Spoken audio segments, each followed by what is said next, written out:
Shalom anak-anak kelas 4. Apa kabar semuanya? Semoga semuanya dalam keadaan sehat ya. Nah, hari ini kita akan masuk tema 2, subtema 2, pembelajaran 3 dan 4. Tapi sebelum itu, kita berdoa dulu ya. Mari sama-sama semuanya lipat tangan, tutup mata, kita tundukkan kepala. Terima kasih Bapak yang baik, Engkau sudah memberkati kami hingga hari ini. Kami boleh berada di sini dan kembali belajar hari ini. Tuhan berkati proses pembelajaran kami, biar apapun yang kami pelajari hari ini boleh bermanfaat bagi kami dan orang-orang di sekitar kami. Kami siapkan hati kami Tuhan untuk belajar, namamu kami puji, kini dan sepanjang masa. Amin. Oke, baik kita masuk ke kita masuk ke hari ini. Hari ini pembelajaran kita itu yang pertama tentang menghemat energi. Nanti juga kita akan belajar tentang teks prosedur. Lalu kita juga akan belajar menjaga keselamatan. Ya, jadi ada 3 hal yang ingin kita pelajari hari ini. Tentang teks prosedur, tentang menjaga keselamatan, dan menghemat energi. Baik, mari kita masuk ke pembelajaran yang pertama. Ya, nah kamu tadi pagi sudah mandi belum? Ayo, siapa yang tadi pagi sudah mandi pakai sampo? Kamu mandi tadi pagi pakai sampo atau tidak? Nah, coba kamu perhatikan botol sampo atau sampo saset bungkusan yang kamu punya di rumah. Di bagian belakang botol sampo atau bungkus sampo itu ada petunjuk penggunaan sampo, ya kan? Nah, ini contoh salah satu petunjuk penggunaan sampo. Ya, ada teksnya ya, ada bacaannya, ya kan? Ada bacaannya. Pertama, basahi rambut dengan air bersih, lalu buka atau sobek penutup kemasan, kemudian tuang sampo sesuai dengan kebutuhan, usapkan ke rambut secara merata, bilas sampo dengan air bersih, lalu keringkan rambut. Nah, ini adalah petunjuk atau cara memakai sampo yang baik dan benar secara umum ya. Nah, jadi ya di belakang sampo itu pasti biasanya ada ya. Meskipun agak berbeda tapi hampir-hampir mirip ya. Nah, petunjuk penggunaan sampo ini ya, ini salah satu contoh yang namanya teks prosedur atau teks petunjuk. Apa teks prosedur atau teks petunjuk? Teks prosedur atau teks petunjuk adalah teks yang berisi langkah-langkah yang harus dilakukan untuk menyelesaikan suatu pekerjaan. Nah, ini yang contoh yang ini adalah langkah-langkah memakai sampo. Ya, sampo itu dipakainya di mana? Di bagian kepala. Kemudian eh, teks prosedur ini ya, yang wajib kamu ketahui adalah harus ditulis secara berurutan. Ya, harus ditulis secara berurutan, tidak boleh terbalik. Karena kalau terbalik ya bisa berbahaya atau ya bisa menimbulkan sesuatu yang kurang baik. Ya, jadi dia tidak boleh eh, berantakan susunannya, tidak boleh salah susunannya. Ya, jadi teks prosedur itu susunannya itu harus berurutan, mulai dari awal sampai akhir, ya, harus berurutan. Yang pertama harus basahi rambut dulu, ya, baru kemudian buka tutup kemasan, lalu tuang samponya. Bagaimana kalau rambut kita belum basah, lalu kamu sudah usap samponya ke rambut? Nah, itu cara yang kurang tepat. Jadi, teks prosedur itu harus secara berurutan. Langkah-langkahnya harus urut dari awal sampai akhir. Tidak boleh salah urutan. Ya. Nah, selain ini, kira-kira menurut kamu ada apa lagi ya teks prosedur itu contohnya yang lain? Nah, ini dia. Kamu bisa lihat nggak ini gambar apa? Ini gambar komputer. Ketika kamu misalnya beli komputer, Di komputer itu, di dalam kemasan penutup komputer itu ada, ya, ada kertas-kertas, ya enggak sih? Ada kertas-kertas kan, ya kan?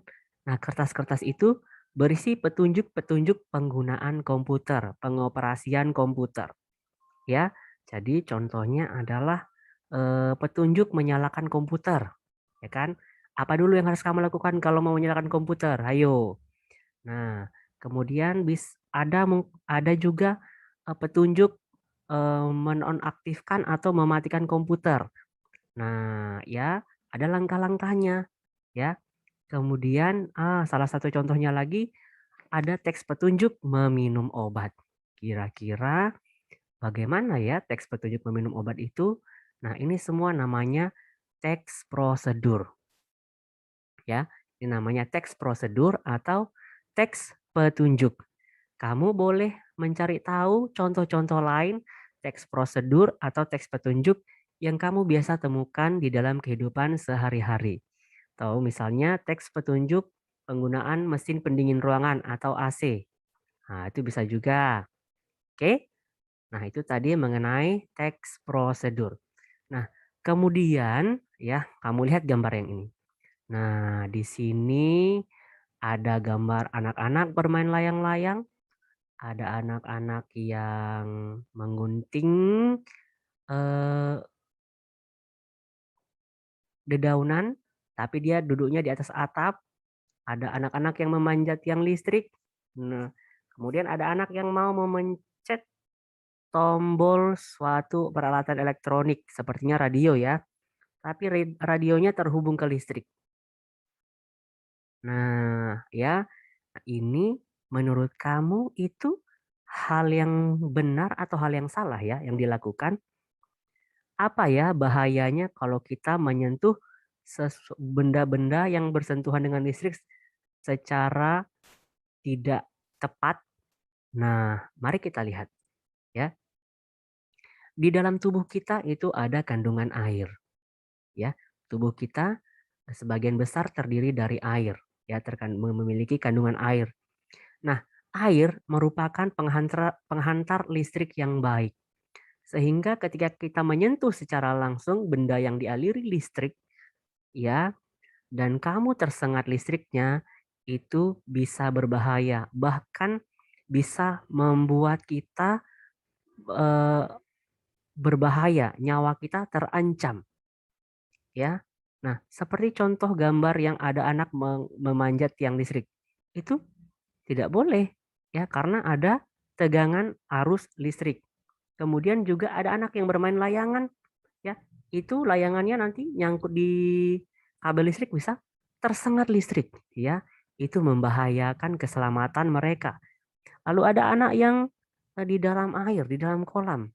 Dia mau menyentuh benda, ya, peralatan elektronik yang terhubung dengan arus listrik. Nah, bisa-bisa dia kesetrum. Ya, kalau kesetrum itu tersengat arus listrik itu berbahaya, bisa mati, Nak, bisa meninggal, ya. Dan itu sangat berbahaya. Jadi kalau kita mau memanfaatkan listrik di rumah, ya, yang paling utama adalah harus menjaga keselamatan, ya, menjaga keselamatan untuk memakai peralatan elektronik yang memanfaatkan listrik itu sangat penting, ya, karena akibatnya sangat fatal. Apa yang harus kita lakukan? Yang pertama adalah hindari tempat yang basah atau ada genangan air. Karena tempat yang basah atau genangan air itu bisa menghantarkan listrik dengan sangat baik. Jadi sangat berbahaya buat kita, ya. Hindari colokan-colokan yang terkena dengan air, itu berbahaya, ya. Jadi ketika misalnya kamu mau mengisi ulang daya telepon genggammu atau handphone, kamu bilangnya handphone, namanya telepon genggam. Mengisi daya telepon genggam, tanganmu basah, ya, sebaiknya jangan dilakukan. Kenapa? Karena basah itu kan ada airnya. Nah, airnya itu nanti bisa masuk ke colokan yang mengandung listrik, bisa terpercik listrik, dan kamu bisa tersengat arus listrik tanpa kamu sadari. Nah, ini berbahaya. Ya, ada beberapa kasus anak-anak meninggal dunia karena tersengat arus listrik yang tinggi. Ya, bisa berbahaya ya, Nak. Jadi usahakan kalau kamu mau mengisi daya ulang telepon genggammu, mengisi dayanya, ya sebaiknya semua anggota tubuhmu dalam keadaan kering, tidak ada yang basah, ya.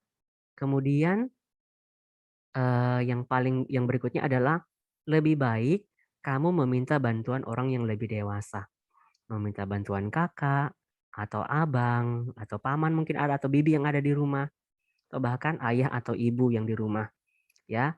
Jadi untuk menghidupkan peralatan-peralatan elektronik yang terhubung dengan arus listrik, sebaiknya kamu meminta bantuan orang dewasa.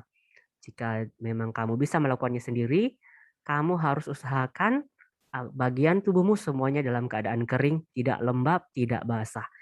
Karena kalau basah kan berarti mengandung air. Nah, air itu bisa menghantarkan listrik dengan sangat baik. Jadi kita langsung tersengat, ya. Tersengat listrik itu bisa sangat berbahaya. Jadi kita boleh memanfaatkan listrik di rumah, tapi jagalah keselamatan dirimu sendiri. Oke?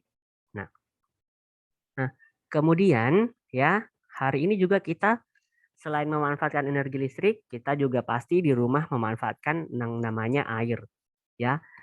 Air itu merupakan hal yang tidak bisa kita hindari di dalam kehidupan sehari-hari. Kita pasti butuh yang namanya air dan juga selain air ada listrik, ada udara dan lain sebagainya ya. Nah, terkadang air itu tersedia dalam jumlah yang sangat banyak, namun juga pada saat tertentu dia tersedia dalam jumlah yang sedikit. Nah, untuk menghindari hal-hal yang tidak mungkin seperti kekurangan air dan lain sebagainya, kita perlu melakukan yang namanya penghematan air. Nah, bagaimana cara melakukan penghematan air? Salah satunya yang pertama adalah yang memanfaatkan air secara optimal. Contohnya adalah jika memang keran tidak dipakai, itu segera ditutup, ya ditutup. Oke, diputar kerannya sampai airnya tidak keluar lagi jika memang tidak digunakan. Kemudian yang kedua, ya, pakailah mesin cuci atau mencuci ketika pakaian kotornya itu dalam jumlah yang sudah cukup banyak. Tapi jangan terlalu banyak juga. Ya, maksudnya kalau sudah cukup banyak, ya daripada mencucinya sedikit demi sedikit, nanti itu boros air. Jadi misalnya daripada mencuci dalam 2 hari dengan 2 kali, lebih baik 2 hari 1 kali mencuci atau 3 hari 1 kali mencuci. Itu lebih hemat. Jadi tidak terlalu memakai banyak banyak air. Kemudian ya untuk menghemat lagi salah satu contohnya adalah kita bisa pakai 3 ember. Nah biasanya juga orang yang di kampung juga biasanya mencuci dimanapun pakai 3 ember ya, untuk 1 ember untuk merendam dan untuk diberi sabun pakaiannya, 1 untuk membersihkan, 1 lagi untuk membilas ya. Jadi lebih lebih hemat air. Kemudian ya, kalau kita mandi berendam sama mandi dengan gayung itu biasanya lebih boros. Nah, salah satu upaya menghematnya adalah mandi dengan pancuran dan tidak berendam. Kemudian, nah kamu kan biasanya gosok gigi sendiri kan? Nah, ketika kamu gosok gigimu kan airnya kerannya tidak dipakai. Sebaiknya ya ketika kamu tidak pakai kerannya ditutup. Saat cuci muka, kalau memang airnya tidak dipakai langsung ditutup. Kemudian lebih baik mencuci mobil dengan lap atau pakai ember. Nah, jangan diguyur mobilnya ya. Karena mengguyur mobil itu airnya terbuang sia-sia. Ya, lebih baik dilap atau dengan memanfaatkan ember juga. Ya. Oke, ini adalah beberapa cara untuk melakukan penghematan air. Kemudian jangan lupa juga semua energi yang kita manfaatkan, sumber energi listrik, sumber energi air, ya itu harus dihemat meskipun tersedia setiap hari, ya. Tetapi bukan berarti kita boleh melakukannya dengan sesuka hati. Kita punya kewajiban untuk menjaga ketersediaan sumber daya yang kita miliki. Oke, juga untuk menjaga kelestarian lingkungan. Ya, oke. Hari ini tugasmu adalah ya membuat teks petunjuk atau teks prosedur dengan baik dan benar secara berurutan ya. Oke. Boleh pilih salah satu, boleh menyalakan televisi, mematikan televisi, boleh menyalakan komputer atau mematikan komputer, atau kamu mau bikin teks prosedur yang lain boleh, ya. Kamu buatnya sendiri ya, pakai tulis tangan, ya, boleh disertai gambar. Teacher, aku nggak bisa gambar. Oh, gambarnya boleh di-print, lalu kamu tulis di sebelahnya langkah-langkahnya, teks petunjuknya, ya. Oke, ini contohnya seperti ini contohnya ya. Oke, samponya ini kamu boleh print, lalu di sampingnya kamu boleh tulis ya. Tulisannya nggak boleh di-print, ini harus tulis tangan ya, diwarnai, dibuat indah, bikin bingkainya segala macam, bikin yang cantik, biar nilaimu bagus. Teacher, aku nggak punya print di rumah, aku juga nggak bisa menggambar. Nah, boleh dijiplak, boleh dijiplak.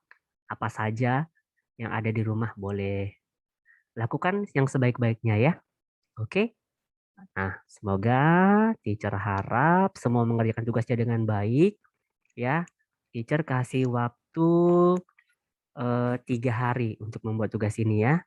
3 hari. Mulai terhitung dari hari ini ya. Jadi teacher kasih waktu 3 hari, segera dikerjakan, dicicil tugas-tugasnya. Kalau dia siap dalam 1 hari juga boleh ya. Tapi tidak apa-apa, kumpul dalam waktu 3 hari. Oke, semuanya cukup sampai di sini ya. Mari kita tutup pembelajaran hari ini dengan doa. Terima kasih Tuhan Yesus. Hari ini kami belajar untuk melakukan penghematan energi yang kami gunakan dan juga cara menjaga keselamatan di dalam pemakaian listrik. Tuhan Yesus, ajari kami menjadi orang-orang yang lebih baik di dalam memanfaatkan apa yang kami miliki. Terima kasih Tuhan. Hari ini sampai selama-lamanya kami berdoa di dalam nama anak-Mu Tuhan Yesus. Amin.